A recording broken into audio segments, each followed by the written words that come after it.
Hi guys, welcome back. I am Stu and this is Lucky Lake for Roller Coaster Tycoon Classic with unlimited funds but a challenging lake location. This park will be a challenge to expand and manage.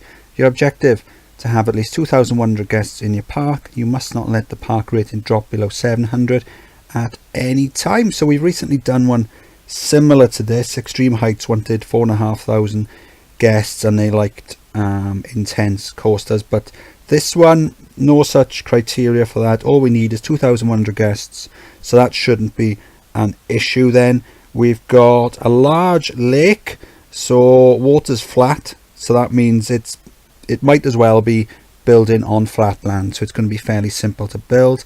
So we've got no money, so we're not charging for entry, we're not charging for rides.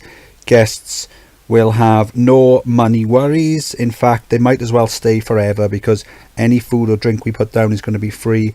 They're not going to have to pay for rides or anything, so they might as well stay for as long as they can.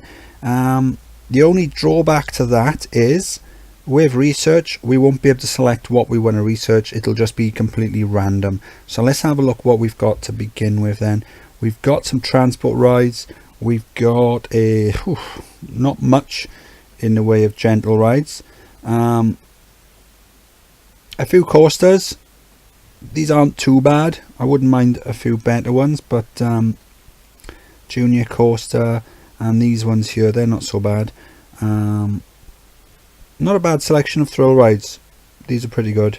Some water rides, obviously quite handy because we've got a lot of water, and a good selection of shops to begin with. Let's have a look. Cash point's going to be pointless because we've got no money. Toilets, kiosk, first aid room, food, drink, merchandise, some good stuff there. Right, so all we need to do then is make sure that we keep the guest rating, the park rating, above 700, and then the guest numbers should take care of themselves. So we've got a ride going around the outside of the park. Let's have a look at it. It's a mine ride.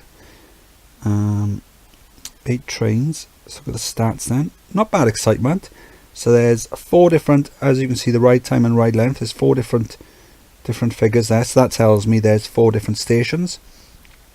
So that's decent excitement for that. So that alone will get the guests coming in. We've also got a merry-go-round and a twist down as well, so that'll get the guests coming in. We've got one kiosk there and a drink stall and a balloon stall as well. We've got a toilets down. What I'm going to do initially then is I'm just going to spam a load of handymen and mechanics down, and then I'm going to spam a load of shops, toilets, merchandise stalls, just loads around the outside. So that'll ensure that the guests have loads of things to eat and drink and loads of little gifts and things they can buy as well. It'll make sure that the paths are all clean and the rides are all maintained. And then what I'll do is I'll just start building some path loops then. So I'll start say this side and I'll build a straight line over to there, and then I'll come up here and I'll build a straight line down to here, and then maybe do a few in between as well, just random.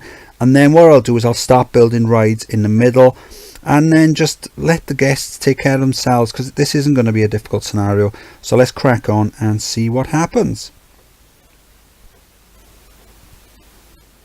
It is April, year 1, so I've put down a load of paths. That gives me a load of little path loops as well, and areas to build rides inside of.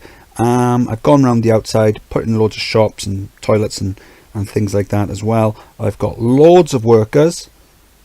So there's 100 handymen, got 30 mechanics. That's what I had for Extreme Heights, and I didn't have any problems with that, so I figure this is more than enough for this level. So I'm going to crack on with the building then, and I'll see you in a bit. It is June, year 1, so I've got my first couple of coasters down. So we've gone for a nice and simple junior coaster just here. 4.5 excitement for that. Not bad for a junior coaster.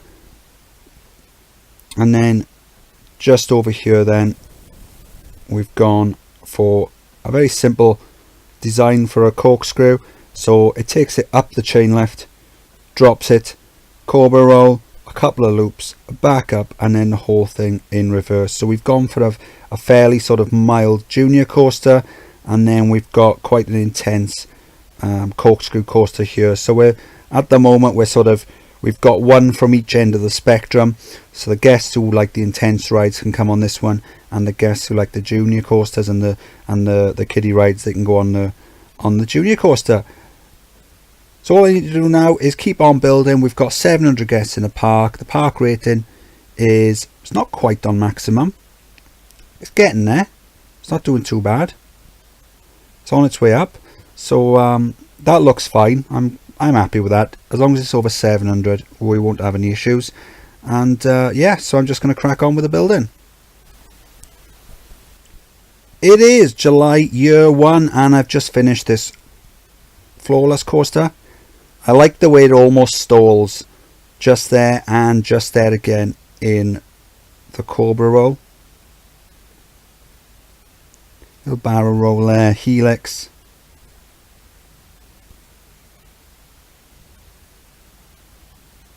Some good interaction with the mine ride there.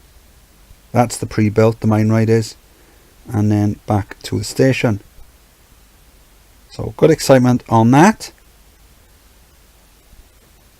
Let's have a quick overview then. So as you can see, I'm building one, sort of not grouping them together, so I'm trying to spread them out a bit, but eventually I'm aiming to fill all these squares and rectangles with coasters and any other flat rides that I unlock. So we've got 900 guests in the park. We need 2,100. It's just going to be a matter of time. We're not going to have any issues at all. So the park rating, again, it's gone up again, so it's only headed one way. So that's taken care of itself. The guests are coming through the park, so it's just a case of keeping on building, and we'll do it with no problem. It is October year 1. We've got 1,100 guests in the park, so we're halfway there, and I've built a reverser coaster. Now I wanted to try something a little different with this one, so I've got two stations. One is where the ride exits, and then the other one is where the ride starts. So the cars come into the exits. This one's doing that now. So it comes in, the riders get out, leave, and then the car goes back around and then up to the next station. So the purpose of this is that I figured it might help load the guests a little quicker, but also as well it means we can check the synchronize with adjacent stations. So by doing that, so at the moment it's 5.71 excitement. Let's untick that. We'll come back to that. It might drop. It's not instant. And where's the other coaster?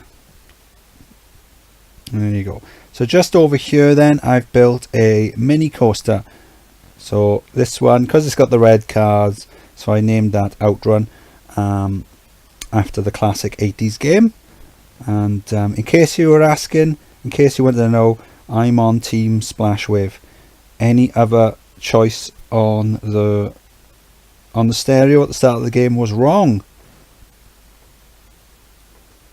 So a very simple design. I'm trying to build as many different coasters as I can. This level, it's not a difficult level, so I figure it's a nice level to practice building coasters with, and it's not bad. It's not the best excitement coaster, but it's not bad.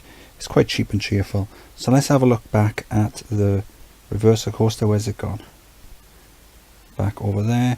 Oh, there you go, 5.26. So when it was ticked, it was about 5.7. So that's a good way of I suppose technically it's cheating, but it's a good way of sort of scamming the game. So if you were stuck in a park where you on a scenario where you needed a certain number of rides of a certain excitement, then you could always use that. If you were a little below, it will go back up eventually once they all go back around. So that's where we are now. We need just under 1,000 guests, so let's crack on. It is April year 2, and we've got a swinging suspended coaster here, swinging Flawless, and good excitement on this. So it comes out of the station, just drops down around the bend, up the chain lift.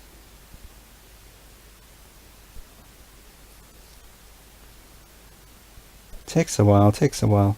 You'll get there in the end.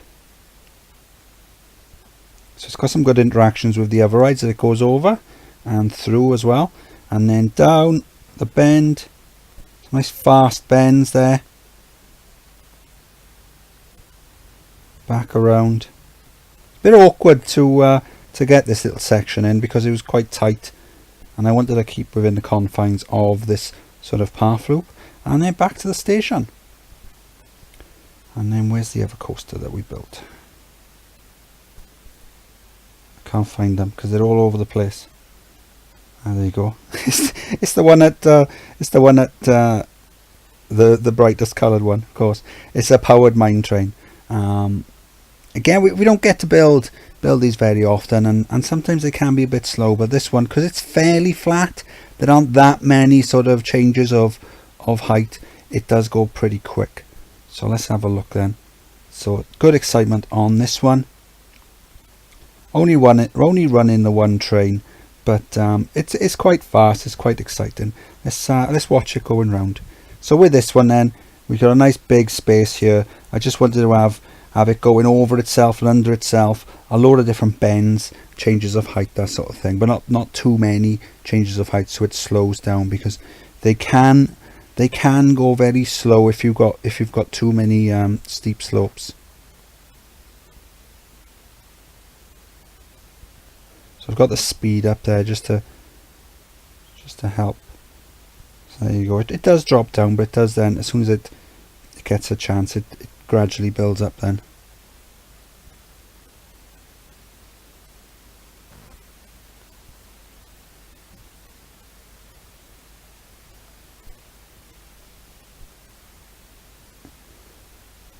So dropping down there, and then the slope, that acts as a brake. So it was going around 30 something, and then as it went up the slope, and it dropped down to about 20, and then that so it wasn't going too fast into the bend. So we've got just under 1,300 guests in the park, so we need just over 800 to go. Let's keep building. It is June year 2, and we've got almost 1,400 guests in the parks. We've got a mini suspended coaster here. Not the best excitement. I think that's because it doesn't go too high, so there's not a high drop. So I figure there's probably a penalty because it's there isn't a high enough drop, or there isn't a high enough top speed, or maybe the average speed is quite low. But well, we've had a go. Next time we'll know to try something a bit different. And then just over here we've got a stand-up coaster. Now this is the original stand-up coaster, not the Twister stand-up. So these are a bit harder to build. The Twister stand-up, whilst the stand-up coasters are quite intense, the Twister one is a lot easier to build. So with this one then, it comes out of the station, goes around underneath the station, and then up to the chain lift. Just rotated there because there was a diagonal, and it always looks a bit weird like that. You can't see the slope very well.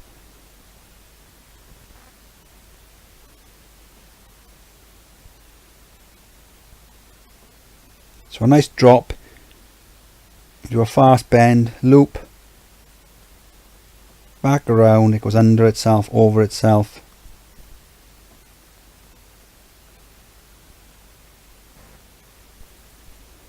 And then back to the station via a brake run. Not bad excitement on that. Intensity is quite high, so this would have been a good ride to have on extreme heights. But yeah, so we're getting there. So we only need about 700 guests, and we'll be fine. Park rating up on maximum. So it's been on maximum for a few months now, so we got there in the end. So yeah, we only need to keep it above 700, so we're doing great. Just need to keep on building then. We've got a few spaces left, and then I think after that then we'll either try and cram some in elsewhere, or just try and spam the place with flat rides. It depends how many guests we need. If we only need like another 100 or so, it's probably not worth starting another coaster with, but if we need a few hundred, we should have enough time.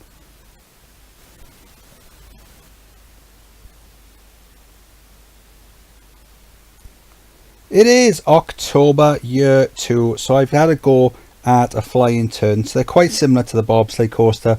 Now I've had issues with these before. I've never really managed to get them right. I always sort of struggle with it, but this one's turned out quite well. Not bad. It's good excitement on that. I suppose the main trick really is to avoid the guests flying off the track and dying. As long as you can do that, you should be alright. So I've got like a high enough drop. I've got some changes of direction and all the rest of it. So it should be okay, you know. It's not going too fast over any bumps. I mean, you can go around helixes. They won't fly off on a helix, so I seem to have done alright with that one. So I'm quite happy with that. And then just here, then we've got a wooden coaster. So this one's just leaving the station, then out around the bend under the track, and then up here. It's just stopped on waiting for the next one to leave that section of track before it can carry on.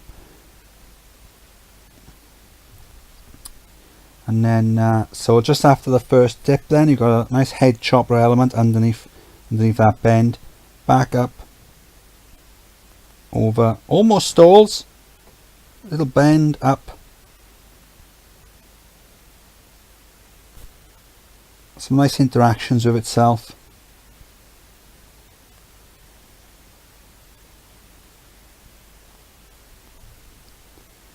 And then back to the station. Good excitement on that.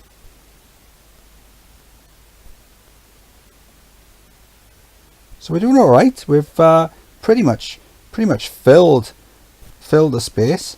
I've also got another junior coaster as well, just over here. So with this one then, this one's just leaving the station now and up. So I've got some booster tracks on Classic. You've got booster tracks on the junior coaster.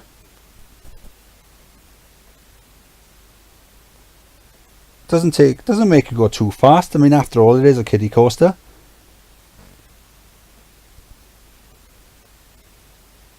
But I just wanted to build something quite nippy. A lot of interactions with the nearby rides.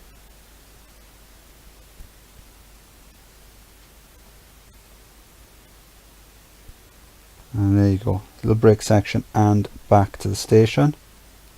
Got excitement on that. The booster sections do make it very easy to build good excitement on a junior coaster.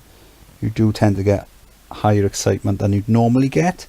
Yeah, so we've got just under 700 guests in the park. We only need another 400 and we'll complete the park rating up on maximum again. I think what I'm going to do now is I'm going to put down a load of flat rides, and then depending on how much time we got left, then I might have a crack at a few more coasters. We'll have to see how things are going now. It is Junior 3 and we need less than 100 guests. So I've got a couple more coasters and then we can look at finishing the park. So this one then, I've got a spinning wild mouse, some nice interactions with the corkscrew coaster. I think that was the first one we built. So yeah, it just picks up a bit of speed here and then down for some nice easy interactions with the loops. And then back to the station. Got a few breaks at the end just to slow it down a bit, just in case it comes into the station a bit too fast and crashes.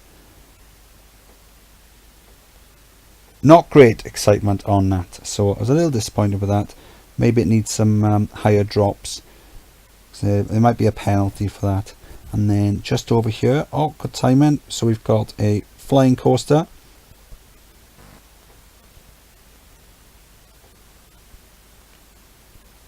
So with this one then, I've seen some pictures on the internet of a coaster called a Screaming Squirrel or something like that. I mean, it wasn't this type of coaster, but that's the sort of design I've gone for with these loops turning back on itself. So maybe I'll try playing about with this sort of design again.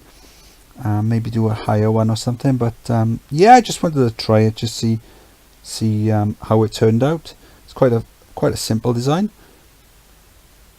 but good excitement. And that is coaster number 13, and probably the last one we're going to have time to build. So I think what I'll do now is I'll save the video, and then when we come back, we should be about to complete. We only need another 70 guests, so it won't take long to complete it, and we can have a bit of a park tour and then talk about the scenario. Ooh, look at all these graphical glitches. Crazy. It is July year 3, so we need just around 25 or so guests to come into the park for us to complete the scenario. The scenario wants 2,100 guests, and for the rating not to drop below 700 at any time. So we know from trying before that what happens if the rating does drop below. It gives you a warning. If you don't improve it in a month or so, it'll close the park. But we've not had any issues with this. There's no money in the scenario, so what we did when we first came in was we hired 100 handymen and about 30 mechanics, let them run riot, didn't bother zoning them because we wouldn't need to with that many, and then that way then all the paths are going to be nice and clean and all the rides are going to be nicely maintained, so you haven't got to worry about that. Once you take care of the park rating, the rest will take care of itself. All you need to do is concentrate on building rides. We also spammed a load of shops, toilets, that sort of thing around the outside, because there are a couple of awards that you can win that could help boost your park rating and guest numbers as well, depending on whether this was a scenario from Roller Coaster 1 or 2, and I'm not sure which it was, but there are some awards, like for example best food, best staff, and even best toilets. So it's a good, if you can, it's a good way to spam just in case you get to win some of those. After that, then what we did was, let's hide the ride so we can see it, I built some paths just randomly back and forth across to make like a grid pattern, and then what I was going to do then is build my rides inside the grid pattern. So what I did then, I just started with whatever coasters we've got, because with this scenario, because there's no money, you can't select what you research, it's all random. So we just started putting roller coasters down as and when we unlocked them. We started off with the easy ones that we had, like the junior coaster and the corkscrew, and then every time we unlocked one, then we'd build another one in a new area. And then towards the end, then we put down a load of flat rides. So for example, we've got this snowman teacups there, we've got a circus, we've got these submarine rides, we've got a little go-karts there, and where else have we got? The carousel, that was there at the start, I think that one was. The train as well, the mine train going around the outside, that was there to begin with. 4 stations on that goes all the way around the outside. Yes, it's just been a case of building. We've not had any issues. The park rating, it started to increase quite soon after we started playing. I mean, it took a while to get up to 999, but once it did, it stayed there ever since. So we've now got 2,100 guests. We've completed it. Ooh. Awesome stuff. We've done it. Very easy scenario. So what I'd recommend is just use it to practice building coasters that maybe you wouldn't normally build, or the ones that you normally use. Just try doing something a little different, just to keep it entertaining and try to keep it fun, and try to help yourself learn something. So that was Lucky Lake then. Not a great scenario. I mean, it's not going to challenge you, not at this stage of the game anyway. This would be ideal for an early scenario, because it would be a good sort of almost like a sandbox where you can practice building coasters, because there's quite a lot of variety. There's quite a lot of coasters that you unlock throughout, so it would be a good scenario early on for people to practice with. But at this stage of the game, not very challenging. But but we did it, and we made the best of it, trying to do some different things. Like, I'd never normally use a flying turns, but it turned out okay. So in future I won't be as reticent about trying them. So yeah, so that was Lucky Lake. I am Stu. If you enjoyed the video, please like and subscribe. Any questions or feedback, drop me in the comment section, and I'll see you next time. Bye.